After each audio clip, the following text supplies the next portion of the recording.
Daniel capítulo 11. Daniel capítulo 11. Y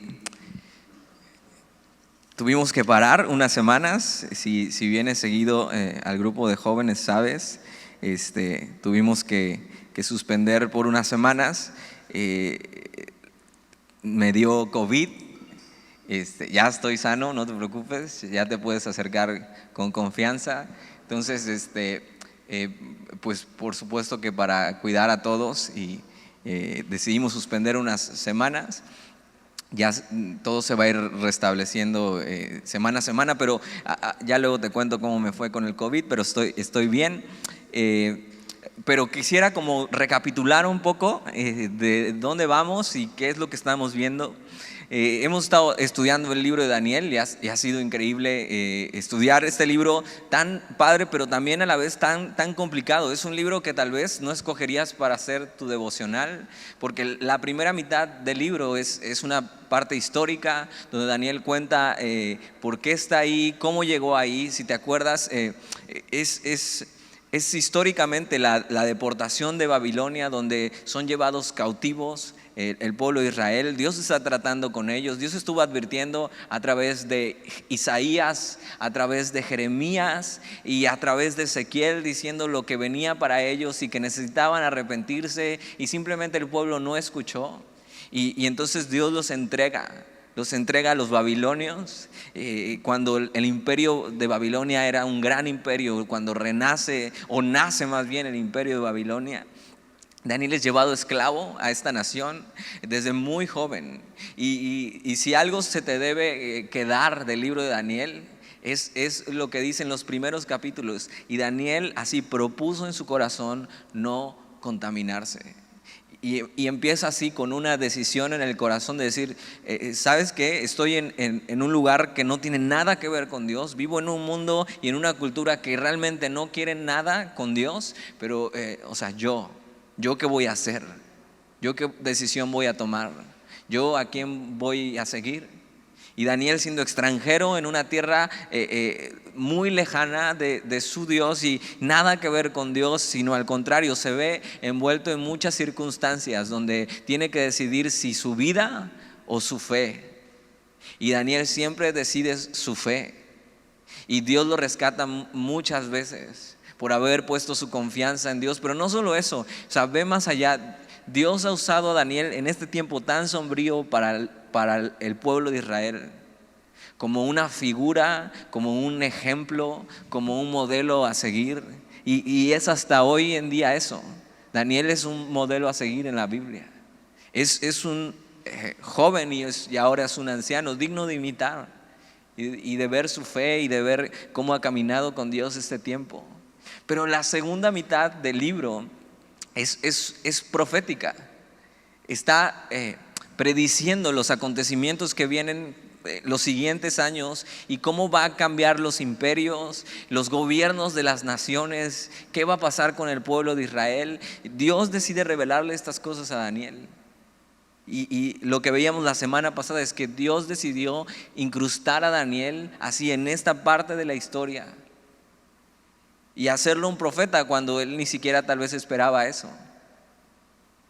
Y Dios puso a Daniel ahí como un candelero, como una luz en medio de las tinieblas. Y no solo eso, sino que Dios revela la voluntad a Daniel, y Daniel se vuelve un hombre así entendido en las cosas de Dios, en momentos tan sombríos que hasta el día de hoy siguen alumbrando a la humanidad. Y la intención de este libro es eso, que la humanidad vea que Dios tiene el control sobre todas las naciones de la tierra. Y algo muy importante es que la historia, toda la historia como la hemos visto y como la conocemos, aunque Dios no ha sido el autor de las catástrofes, Dios ha estado en control en todo momento. Y al final todo lo que Dios ha dicho se ha cumplido. Y el capítulo 11, una de las cosas que tiene es que es una revelación de hechos futuros tan exacta y tan precisa. Habla de cosas que aún no suceden, pero que sucederán con los años, y vamos a ver dónde se cumplieron estas cosas. Daniel está en donde era Babilonia y está bajo el gobierno persa de Darío. Algo que Dios ya había profetizado y entonces está cumpliendo.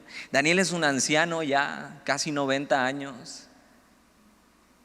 Y Dios sigue obrando en medio de su vida, pero es la última profecía que va a recibir Daniel.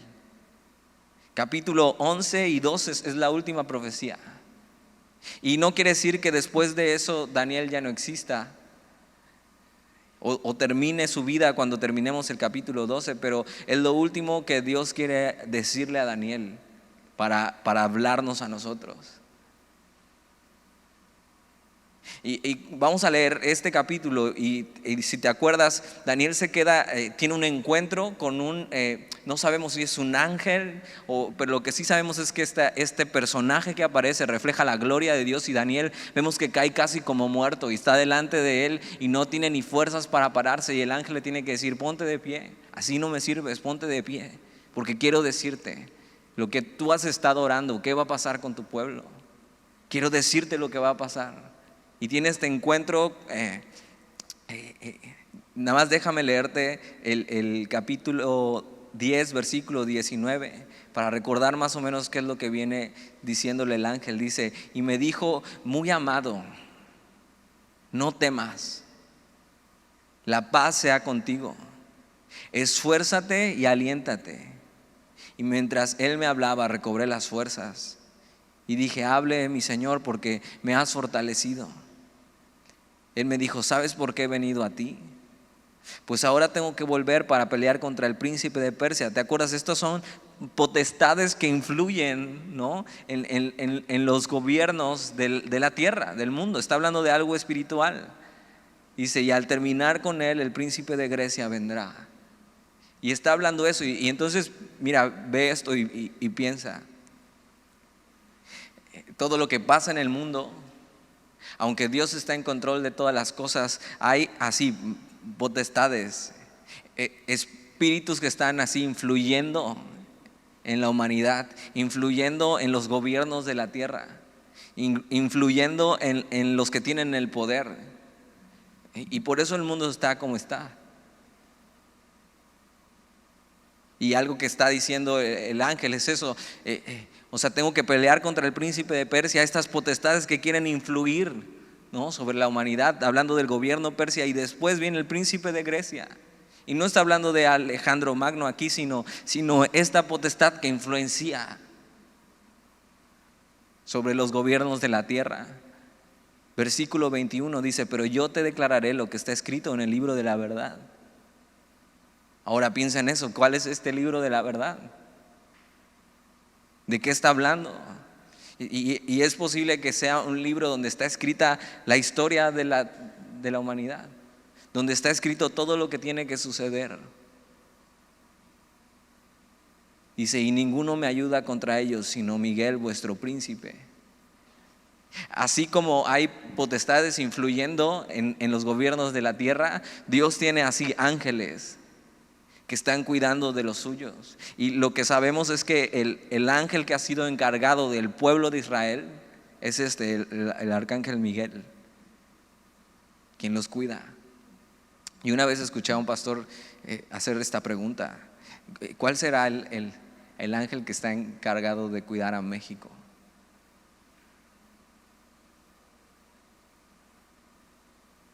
Dices: Juan Diego. No.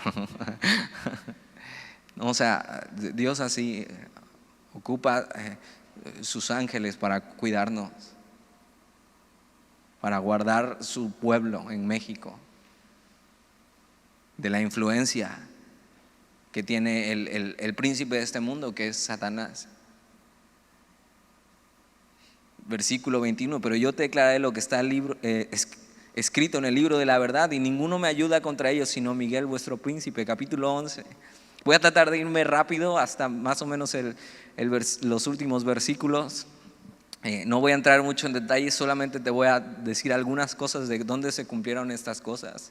Dice, y yo mismo en el año primero de Darío el Medo estuve para animarlo y fortalecerlo. Esto está hablando el ángel y está diciendo, incluso cuando Darío, o sea, el imperio persa, Medo persa, que fue que se unieron, dice, yo estuve ahí fortaleciéndolo, o sea, ayudándole a que el curso de la historia que Dios había planificado continúe, ¿no? Ahora vamos a ver en medio de esta profecía y te quiero hacer esta pregunta antes de leerlo. ¿Qué te preocupa o qué te agobia hoy en tu vida? Así, ¿qué te ha estado robando el sueño? ¿Has sentido como ansiedad por el futuro? ¿Qué va a ser de mí? ¿Cuándo va a terminar esta pandemia? ¿Qué pasa si me enfermo? ¿Qué pasa si muero? Espero que después de este estudio puedas responder esta pregunta o Dios pueda responder esta pregunta. Si has sentido eso. Versículo 2. Dice, y ahora yo te mostraré la verdad. He aquí que habrá 3 reyes en Persia, y el cuarto se hará de grandes riquezas, más que todos ellos. Y al hacerse fuerte con sus riquezas, levantará a todos contra el reino de Grecia. Entonces, esto lo que vemos es que fue escrito en el año más o menos 500 antes de Cristo y está profetizando que Persia, los medopersas van a gobernar y va a haber 3 reyes, pero después va a haber un rey grande que va a tener muchas riquezas, y está hablando de la monarquía persa y está hablando en específico del rey Jerjes. Y tú puedes, o sea, esto es histórico, puedes buscar el imperio persa y encontrar el rey Jerjes, y que en la Biblia le llaman el rey Asuero y que se encuentra en el libro de Esther, lo puedes ver ahí. Ahora, todos estos reinos de la tierra tienen que ver algo con el pueblo de Israel, porque la profecía es para hablar del pueblo de Israel. Entonces, el rey Jerjes estuvo más o menos en el 485 antes de Cristo al 465 antes de Cristo. Dice que se levantará todos contra el reino de Grecia, versículo 3. Se levantará luego un rey valiente, el cual dominará con gran poder y hará su voluntad. Ahora ya estamos en la monarquía griega. Y este rey valiente, el cual dominará con gran poder y hará su voluntad, es el que conocemos en la historia como Alejandro Magno. Alejandro Magno fue uno de los grandes conquistadores de la tierra, ¿no? Algunos historiadores incluso cuentan que vamos a ver que no le dan tanto tiempo aquí a Alejandro Magno, porque él realmente no tuvo nada que ver con el pueblo de Israel, sino que él, dicen que teniendo una visión, tuvo una visión de noche donde dijo que no tenía que destruir Israel ni Jerusalén. Y entonces la visión que tuvo, vio un hombre, y entonces cuando él llega a Jerusalén ve a este mismo hombre, pero ahora de verdad, y que era el sumo sacerdote. Y entonces él entiende que alguien le había dicho y le había advertido que no hiciera esto, y entonces decide pasar por Jerusalén y no atacarla. Simplemente los conquistan, pero no hacen guerra contra ellos. Muy interesante, y puedes buscar todas estas cosas. Si te gusta la historia, ver cómo se han cumplido estas cosas. Él lo que decide hacer es tolerancia religiosa en Israel, cuando algo era algo que él no hacía, sino que llegaba, conquistaba e imponía su religión, ¿no? Todos los dioses y la cultura helénica. Versículo 4 dice, pero cuando se haya levantado, su reino será quebrantado y repartido hacia los 4 vientos del cielo, no a sus descendientes, ni según el dominio con que él dominó, porque su reino será arrancado y será para otros fuera de ellos.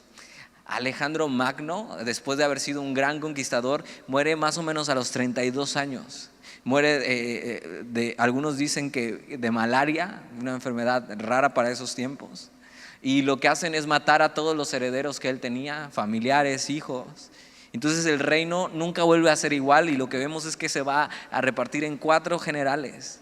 Y te invito de verdad que vayas y veas la historia, que lo googlees y veas cómo se reparte en la tierra. Era un dominio muy grande, y esto es muy importante, cómo se reparte. Versículo 5, y será fuerte el rey del sur. Importante, el rey del sur y el rey del norte, que es de lo que va a estar hablando. El rey del sur y el rey del norte.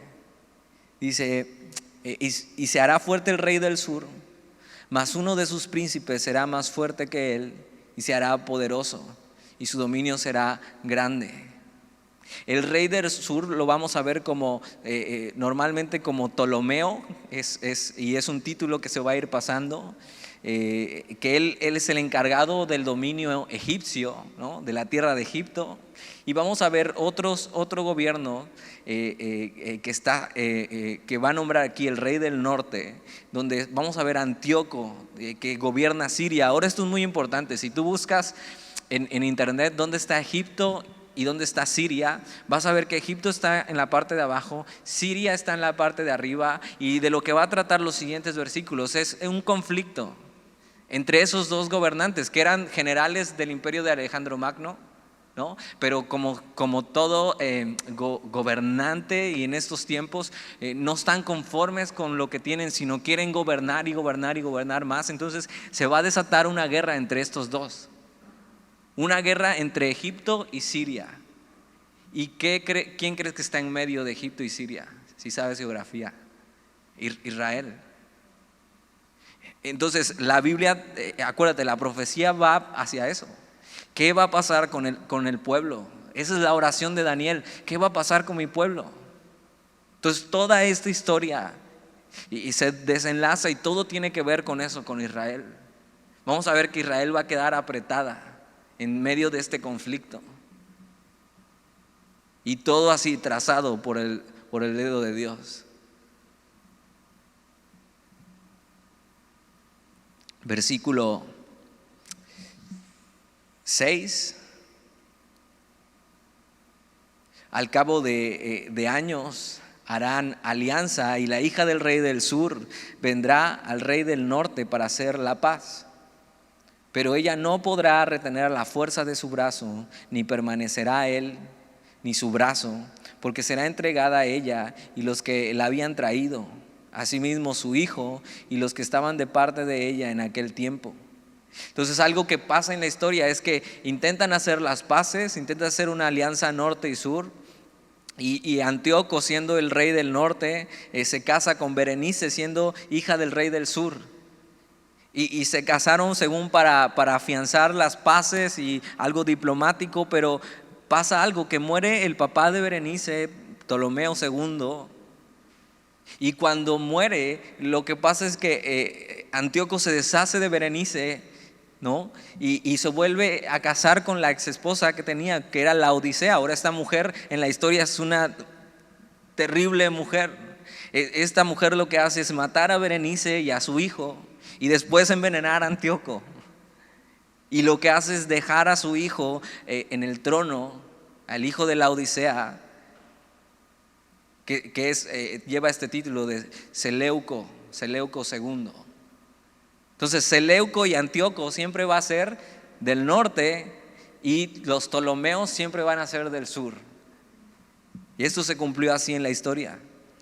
Versículo 7, pero un renuevo de sus raíces se levantará sobre su trono, y vendrá con ejército contra el rey del norte, y entrará en la fortaleza y hará en ellos a su arbitrio y predominará. Esto lo que pasa es la venganza de Ptolomeo III, el hermano de Berenice, quien al ver lo que hicieron, lo que hace es invadir Siria y humilla a Seleuco II. Versículo 8, y aún a los dioses de ellos, sus imágenes fundidas y sus objetos preciosos de plata y de oro, llevará cautivos a Egipto, y por años se mantendrá él contra el rey del norte. Así entrará en el reino el rey del sur y volverá a su tierra. Vamos a ver que hay una batalla feroz entre Antíoco III, que retoma la tierra santa. Vamos a ver ahorita eso. Así entrará en el reino el rey del sur y volverá a su tierra, mas los hijos de aquel se airarán y reunirán multitud de grandes ejércitos, y vendrá apresuradamente, inundará y pasará adelante, luego volverá y llevará guerra hasta su fortaleza. Entonces, en medio de todo esto que está pasando, peleas entre el reino del sur y el reino del norte, Israel está siendo apretada y apretada y apretada. Versículo 11: por lo cual se enfurecerá el rey del sur y saldrá y peleará contra el rey del norte y pondrá en campaña multitud grande, y toda aquella multitud será entregada en su mano. Y al llevarse él la multitud, se elevará su corazón y derribará muchos millares, mas no prevalecerá. Y el rey del norte volverá a poner en campaña una multitud mayor que la primera, y al cabo de algunos años vendrá apresuradamente con ejército y con muchas riquezas. En aquellos tiempos se levantarán muchos contra el rey del sur, hombres turbulentos de tu pueblo. Acuérdate, le está hablando a Daniel y está hablando del pueblo de Israel, y de repente habla de eso, que lo que pasa es que muchos judíos se unen en esta batalla, pues porque se ven involucrados en eso y toman partido. Lo que pasa es que los judíos ayudaron a Antíoco III a derrotar al rey del sur. Pensaron, este Antíoco III ha de ser un buen gobernante, es un libertador que nos va a liberar de lo que nos hace el rey del sur. Y lo que pasa es que era un hombre terrible, y ahí se ven en medio de esta batalla. Dice: y hombres turbulentos de tu pueblo se levantarán para cumplir la visión, pero ellos caerán. Vendrá pues el rey del norte y levantará baluartes y tomará la ciudad fuerte, y las fuerzas del sur no podrán sostenerse, ni sus tropas escogidas, porque no habrá fuerzas para resistir. Y el que vendrá contra él hará su voluntad, y no habrá quien se le pueda enfrentar, y estará en la tierra gloriosa. Siempre que leas la tierra gloriosa, está hablando de Israel. Dice: y estará en la tierra gloriosa, la cual será consumida en su poder.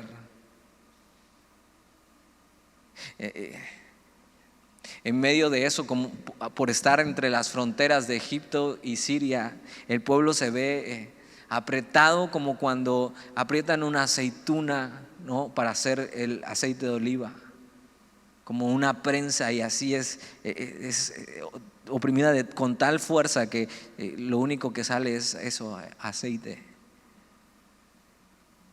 Y Dios le está diciendo estas cosas a Daniel, y tiene un propósito en medio de todo esto. Una de las oraciones o deseos de Daniel es ver el reino de Dios establecido ya y dice: ¿hasta cuándo, Señor? ¿Hasta cuándo? Y Dios le dice: aún no, Daniel. Aunque el pueblo para este entonces ya está regresando del cautiverio de Babilonia, y van a regresar a su pueblo después de haber estado cautivos 70 años. Dice: aún no, aún no he terminado con ustedes, aún la historia y el curso sigue. Y Israel siempre se ha visto así, envuelta entre guerras y peleas. ¿Sabías que hoy en día hay algo que le llaman el domo el domo de hierro? Que no es un domo sobre Israel, sino que es tecnología, que lo que hace es que a través de sensores e infrarrojos, cada vez que los palestinos u otra nación lanza un misil, a través de estos sensores que tienen, hacen que tanto algo en el aire lo retenga, tanto como otro misil lo detecte y lo destruya en el aire. Y eso pasa casi diario, donde están siendo atacados hasta la fecha. Y algunos dicen: no, pues es un conflicto por el petróleo y eso. Israel ni siquiera tiene eso. Es Dios tratando aún con su pueblo, y siendo Israel el centro del mundo hasta nuestra fecha. Versículo 17: y afirmará luego su rostro para venir con el poder de todo su reino, y hará con aquel convenios, y le dará una hija de mujeres para destruirle, pero no permanecerá ni tendrá éxito. Lo que pasa después es que Con el fin de gobernar Egipto, Antíoco le dio a su hija al rey, a Ptolomeo V. Su hija se llamaba Cleopatra. Ahora, no es la Cleopatra que conoces o la Cleopatra famosa, es una antepasada de esta Cleopatra, ¿no? Y lo que quiere hacer otra vez, a través de política y eso, tratar de gobernar el uno al otro. Y entonces dice, no, bueno, le voy a dar una hija para que esta hija sea una espía en el gobierno y entonces me ayude, pero no, simplemente no tuvo éxito ese plan. Versículo 18, volverá después su rostro a las costas y tomará muchas, mas un príncipe hará cesar su afrenta y aún hará volver sobre él su oprobio. Esto lo que pasa es que cuando por su fracaso, Antíoco decide, él tenía como una idea: quiero otra vez reunificar el reino que Alejandro Magno tenía. Y entonces ve que no puede simplemente conquistar al que está cerca, y entonces se va hacia el otro lado donde estaba el reino, que es Asia Menor y Grecia. Y entonces dice, voy a conquistar entonces allá y reunificar el reino. Y un hombre romano, un general romano, lo derrotó y lo humilló. Ahora, muy importante, de repente vamos a ver que en la historia empieza a alzarse Roma. Y si sabes la historia, es eso. Vimos los 4 grandes gobiernos de la tierra: Babilonia, Medo-Persa, Grecia y Roma. Y entonces ahí empieza a sonar Roma, y vamos a ver más adelante en la historia que sigue sonando. Aún no es el imperio romano, pero ya los romanos empiezan a sonar. Dice, y luego volverá su rostro a las fortalezas de su tierra, mas tropezará y caerá y no será hallado. Y se levantará en su lugar uno que hará pasar un cobrador de tributos por la gloria del reino. Pero en pocos días será quebrantado, aunque no en ira ni en batalla.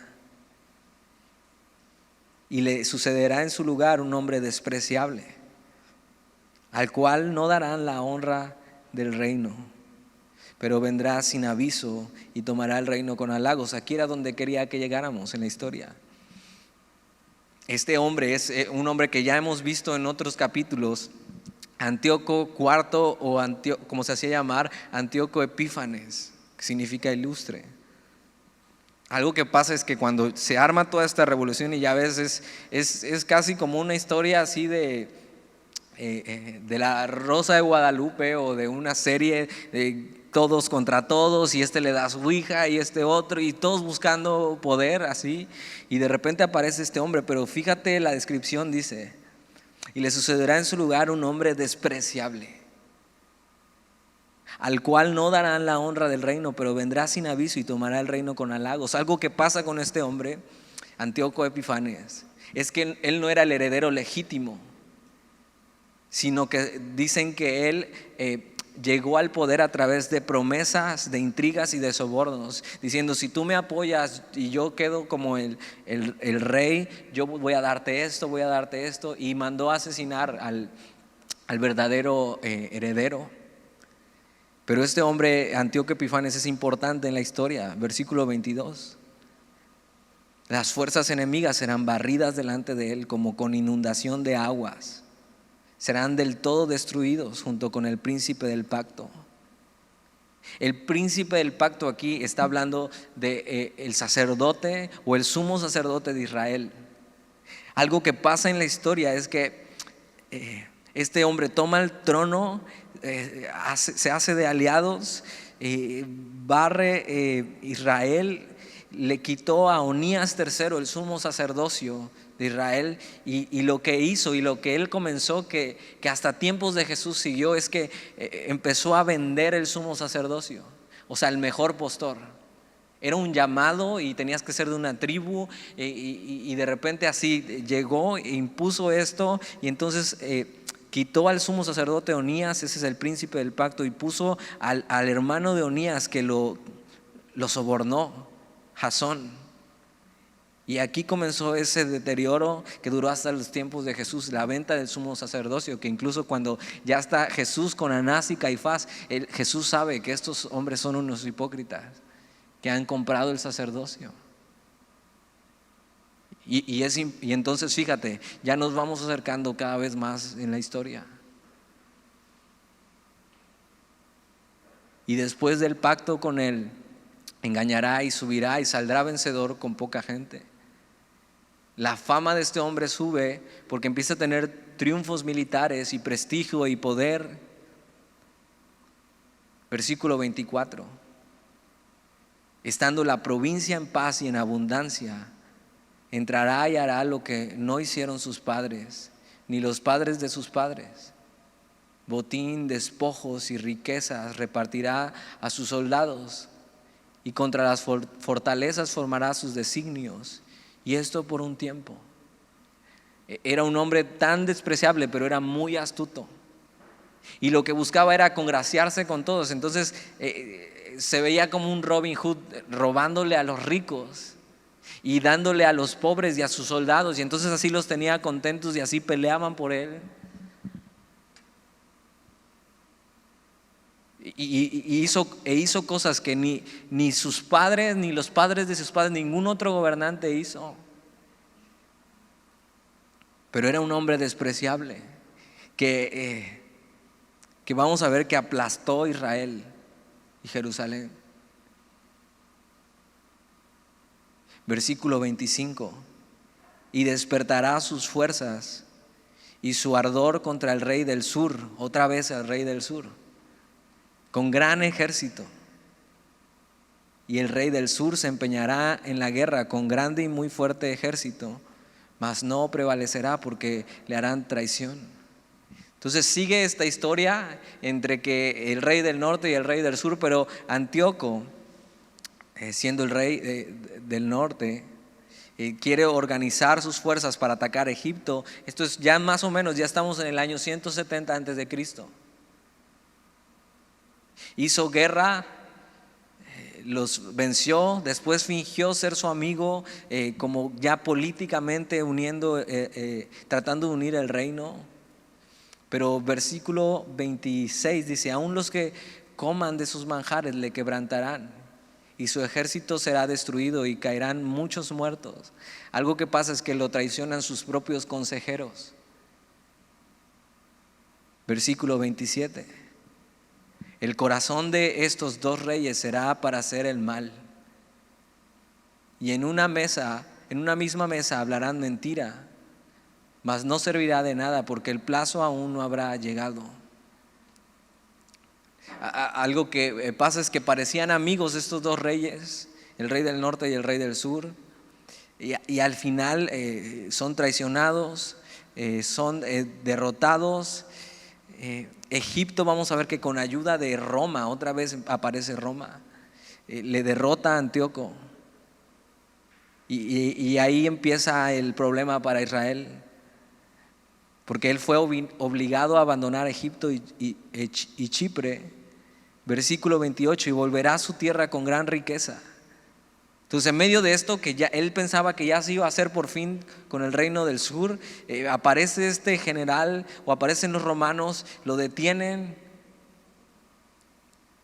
Él regresa a su tierra con muchas riquezas, pero regresa enojado y frustrado porque no pudo conquistar Egipto.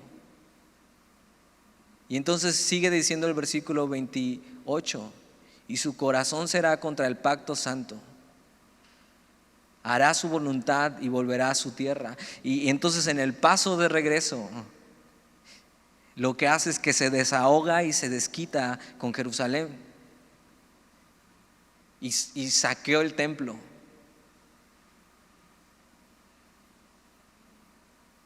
Y destruyó Jerusalén. Versículo 29, al tiempo señalado volverá al sur otra vez queriendo conquistar, mas no será la postrera venida como la primera, porque vendrán contra él naves de Kitim, Chipre, esto es Chipre, y él se contristará.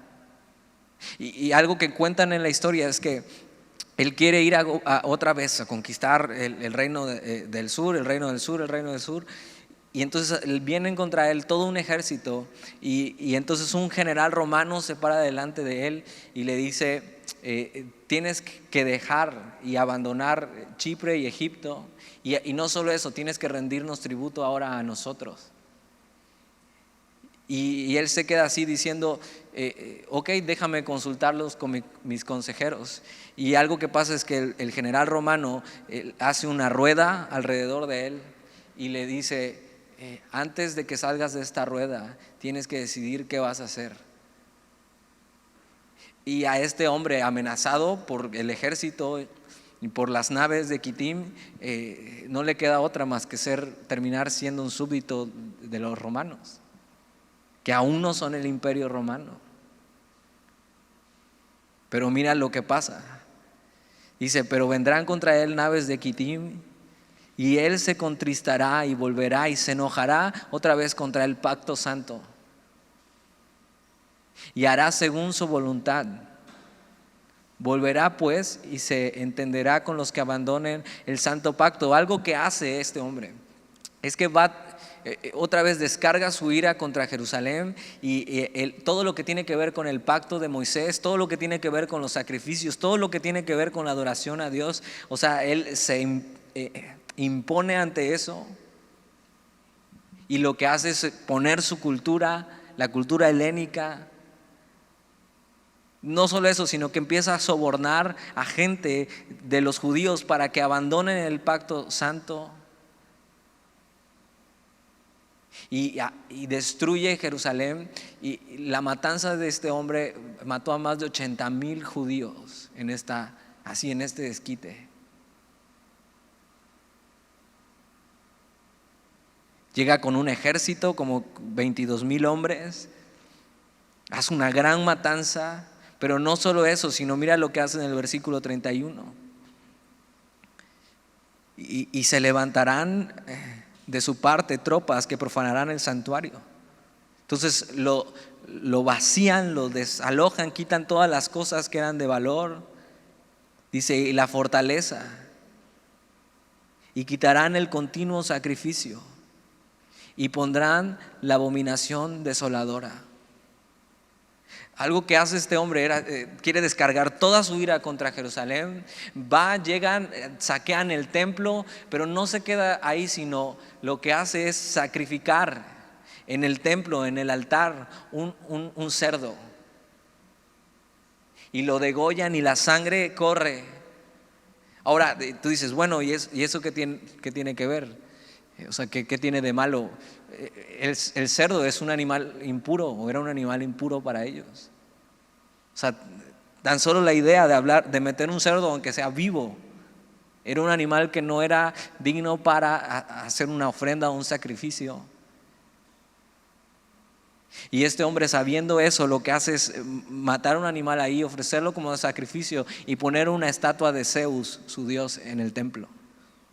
Y profana el templo y quita el continuo sacrificio. El continuo sacrificio era la manera en que el pueblo podía relacionarse con Dios en este tiempo. Era la manera de adorar a Dios. La manera en que tenían esta relación donde Dios perdonaba sus pecados. Y al haber hecho eso, ellos ya no podían tener relación con Dios. Había sido profanado algo santo. Y lo que hace es imponer la religión helénica y los dioses helénicos. No solo eso, sino instituyó ese día, el día de su cumpleaños, instituyó que tenía que irse al templo a sacrificar un marrano ante el dios Zeus. Y a eso la Biblia le llama la abominación desoladora. Ahora esto es muy importante porque Jesús, y mira, acompáñame a Mateo capítulo 24 en el Nuevo Testamento y vamos a leer rápido qué está hablando ahí Jesús. Esto se cumple en la historia con Antíoco Epífanes cuando pone la abominación desoladora. Pero en Mateo capítulo 24 Jesús habla de esto. Ahora, esto pasó 168 años antes de que Jesús viniera al mundo. Pero el libro de Daniel, por este tipo de profecías, es de los libros más atacados por algunos, diciendo, es que no puede ser verdad que una profecía sea tan clara y tan precisa acerca de los acontecimientos. No puede ser verdad. Entonces seguramente Daniel se escribió ya cuando todas estas cosas habían pasado, hicieron una recopilación de esos, pero entonces no entienden que una profecía, si es de parte de Dios y si Dios es quien dice ser y Dios es Dios, puede ser así de precisa. Y que si Dios es Dios, Él puede así, con tal certeza y con tal, siendo tan específico, predecir el futuro. Pero entonces en el capítulo 24 de Mateo, Jesús habla de estas cosas. Y si tiene títulos tu Biblia, dice señales antes del fin. Y Jesús habla de esto. Y en el versículo 15 dice, por tanto, cuando veáis en el lugar santo la abominación desoladora de que habló el profeta Daniel, el que lee entienda, entonces los que estén en Judea huyan a los montes. El que esté en la azotea no descienda para tomar algo de su casa, y el que esté en el campo no vuelva atrás para tomar su capa. Mas hay de las que estén encintas y de las que críen en aquellos días. Orad pues que vuestra huida no sea en invierno ni en día de reposo, porque habrá entonces gran tribulación, cual no la ha habido desde el principio del mundo hasta ahora, ni la habrá. Entonces aquí hay dos cosas. O este libro, como dicen algunos, es un libro que no se escribió cuando se dice y que está prediciendo todos estos hechos que pasaron y que te he descrito y que puedes buscarlos en la historia. Pero entonces si decimos que esto no pasó así y que fue escrito después y que no es profético, entonces Jesús no debería citarlo. Y entonces si lo está citando, Jesús es un romántico o alguien ignorante que no conoce las escrituras y no sabe que este libro no es 100% verdadero. Pero si Jesús es quien dice ser y está citando en el Nuevo Testamento, hablando de una profecía que pasó 500 años antes de que Él viniera al mundo, entonces tiene un peso para que tú y yo podamos creer en eso y decir, Dios está prediciendo el futuro y Dios nos quiere decir algo en medio de esto y Dios está en control de cada detalle. Entonces Dios está en control de mi vida y puede cuidar cada detalle y puede tener el control de mi historia. Y entonces a Dios nada se le escapa. Otra cosa importante es que aunque esto ya se cumplió en el pasado, Jesús dice que hay una aplicación futura para esto. Eso pasó históricamente 167 años antes. Y Jesús está hablando del fin de los tiempos y dice, esa profecía que Daniel habló no solo se cumplió, sino se va a cumplir en el futuro. Y entonces es importante también. Y vamos a ver más adelante cómo se va a cumplir eso y de qué está hablando. Y la abominación desoladora. Regresa conmigo a Daniel y vamos a terminar. Daniel capítulo 11. Entonces históricamente esto se cumple con Antíoco Epifanes, que los judíos decían no, este no es Epifanes, que significaba alguien ilustre, este es Epignames, que significa loco. Este es Antíoco el loco, o sea, hizo cosas despiadadas con el pueblo.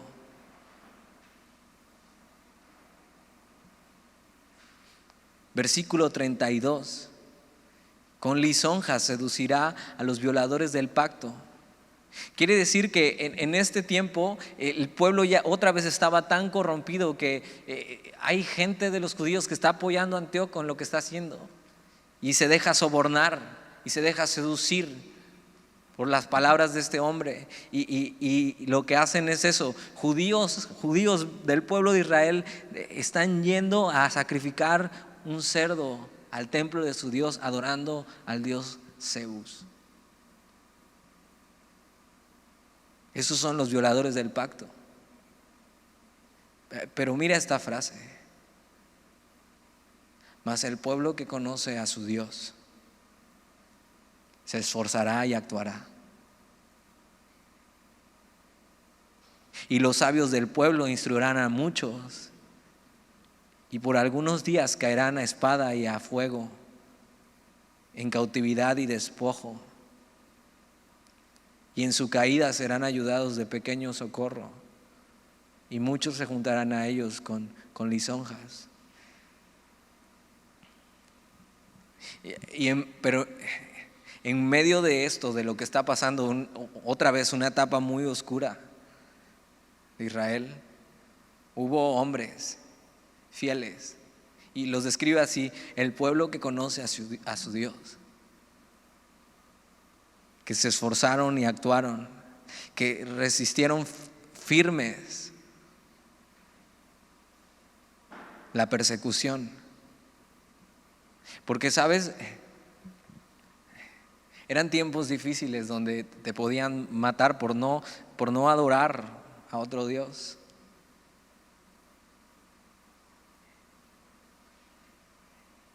Y ellos decidieron mantenerse firmes, esforzarse, actuar. Y hoy en día tú y yo vivimos tiempos difíciles, no como estos, lo bueno. Pero sí vivimos tiempos difíciles donde una presión social y un mundo que nos está empujando a pensar de la misma manera que piensan todos.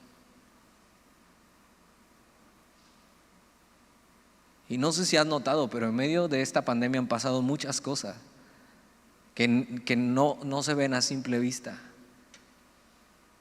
Y el mundo va a cambiar como lo conocemos. O sea, nunca más va a volver a ser igual. Cosas se están moviendo en el mundo, ideas se están imponiendo.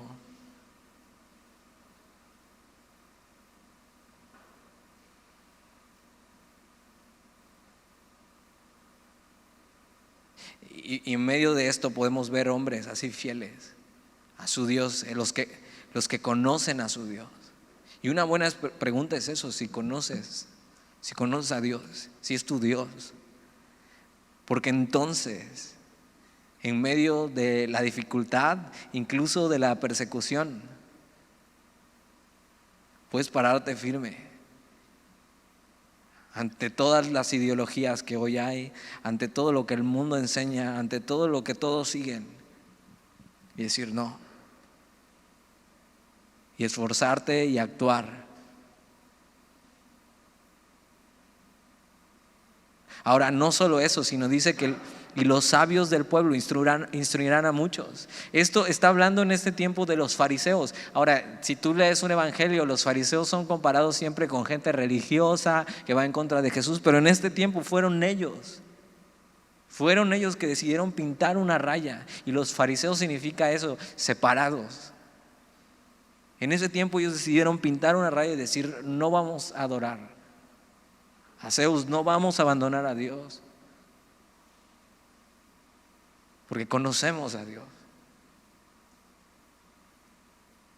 Y los sabios del pueblo instruirán a muchos, y lo que hacen es enseñar a otros, y que no se pierda la palabra de Dios en medio de la persecución y el martirio. Están ahí enseñando, como hoy aquí estamos, enseñando en medio de un mundo oscuro.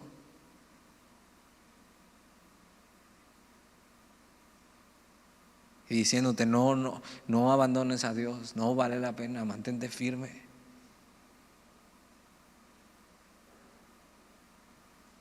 Dice: los sabios del pueblo instruirán a muchos, y por algunos días caerán a espada y a fuego, a cautividad y despojo.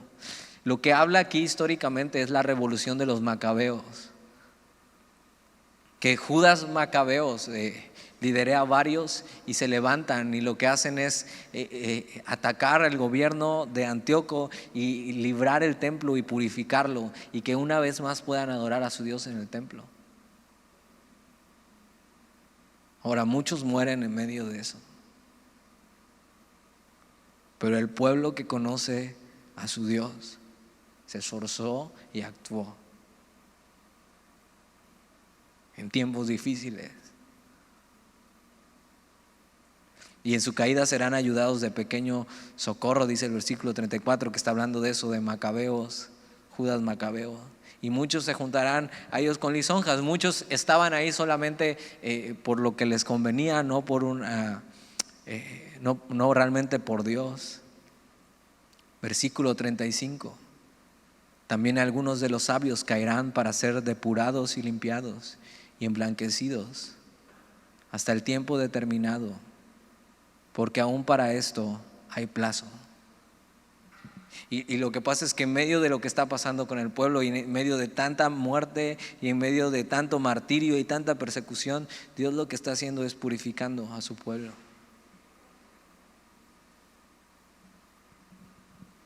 El pueblo que conoce a su Dios. Y lo que hacen las pruebas en nuestra vida y la persecución y el martirio es eso, purificarnos. O sea, hoy en día ya después de estar un año casi encerrados y sin poder salir y sin poder hacer una vida normal hasta cierto punto, ya no te importan mucho las cosas que te importaban antes. Ya ni te acuerdas del cine, ¿verdad? De ir al cine, de ir a la plaza cada fin de semana. Ya esas cosas creo que ya. Y en medio de situaciones así priorizamos lo verdadero y lo puro, como la salud, como estar bien. Hasta te pusieron a dieta para que estés sano por si te da. Pero mira, en medio de las situaciones difíciles nuestras intenciones también son purificadas. Y el pueblo de Dios así, purificado en medio de esta grande prueba como no la ha habido antes, como no la hubo antes. Fue un terror vivir estos tiempos.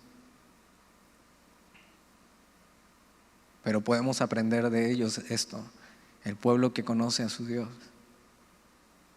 Y hacerte esta pregunta,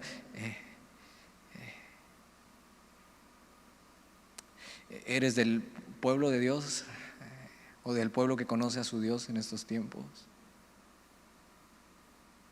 Y una buena pregunta también para ti es: ¿qué vas a hacer con estos tiempos difíciles?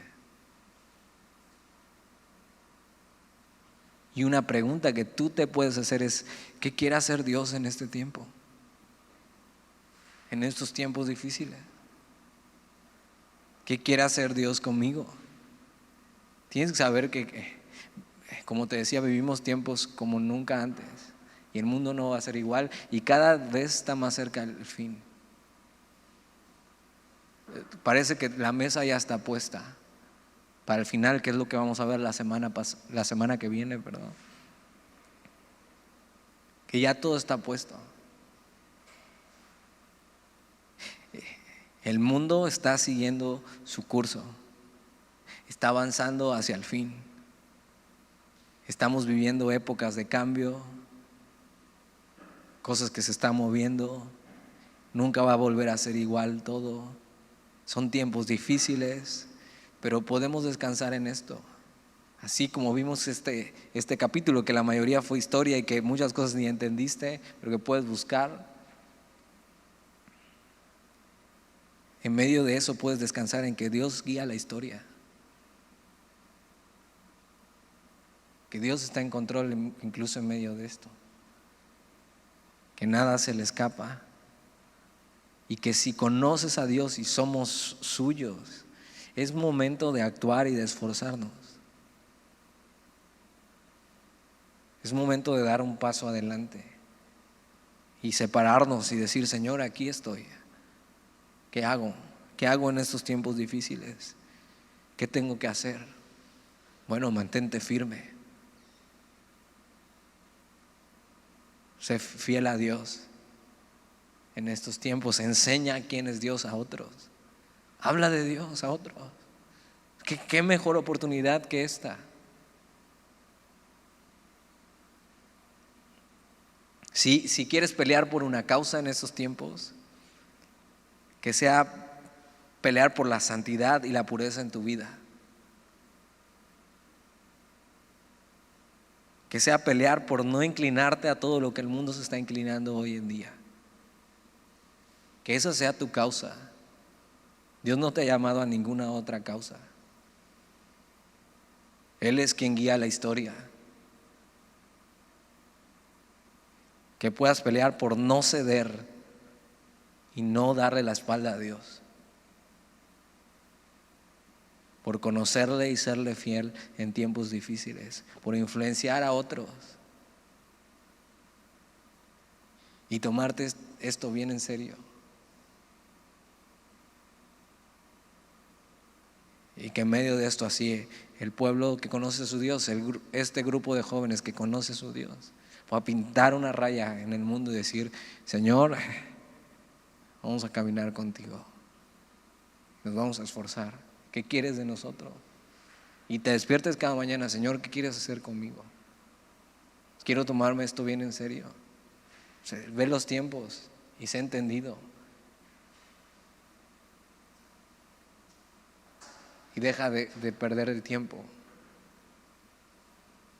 Señor, ¿qué quieres de nosotros? Oramos. Señor, y así después de ver estas cosas, cómo tú guías la historia, y así una profecía tan detallada, entonces ¿qué nos preocupa? Si tú tienes el control de todo, si tú guías la historia, entonces ¿qué nos preocupa hoy? Si podemos descansar en que tú estás en control de todo, Señor. Pero entonces ayúdanos a ver qué nos toca hacer. Y que seamos ese pueblo que conoce a su Dios, que se esfuerza, que actúa, que enseña, que no se rinde ante todo lo que el mundo se está rindiendo, sino se mantiene firme.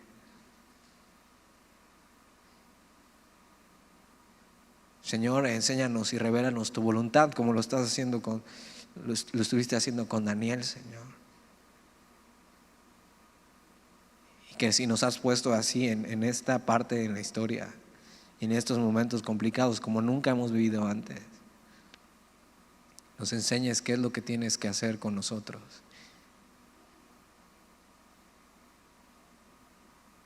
Y que podamos influenciar al mundo como Daniel, siguiendo una sola causa, siéndote fiel, Señor. Ayúdanos. Te lo pedimos en el nombre de Jesús. Amén.